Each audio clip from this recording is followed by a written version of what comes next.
And I had actually dabbled kind of in the thoughts of politics, but more from a very nonpartisan perspective, and being, I think, like a lot of youth, wherever you are, even now, even quote unquote back then, kind of disaffected, not believing in political parties, nothing really connecting. I think like a lot of people going to college, you have like a big view of the world and you want to see it and conquer it. I was very active and interested in the East Timor Action Network in terms of what was the conflict at the time of what was happening in East Timor and Indonesia. And another time I'll tell you about my conversion to Catholicism through that process. But really this change from within and not very associated with one thing or another. But I think from an organizing standpoint, I cannot highlight enough what really happened to get me active was that, frankly, someone asked me to participate. I remember this day walking up in front of Stork Tower where I was asked to register to vote. It kind of dawned on me, of course, I should do that. I was asked by the College Dems of Santa Barbara, who are still one of the strongest College Dems chapters.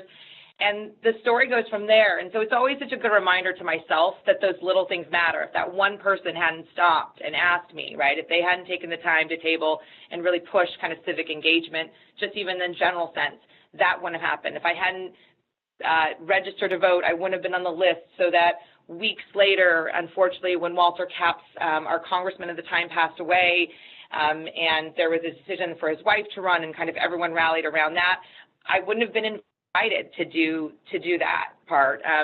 I'll remember a name I always remember in terms of my early activism, a president of our local club at the time, Jeremy Thompson, who I couldn't go to meetings because my class schedule conflicted, and I was a good kid who went to class, but he called me, and I'm sure he was just assigned to call me, but after every meeting to connect with me and tell me what happened and invite me to other things.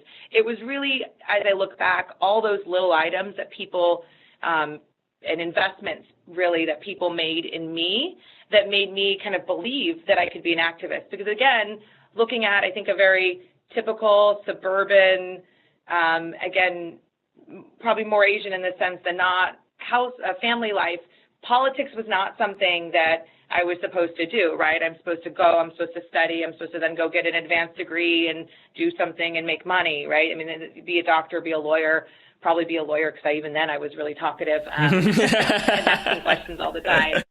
But that really time of my life forming in college and at UC Santa Barbara, which is a very politically active campus, really ingrained the responsibility I think that we each have as individuals to participate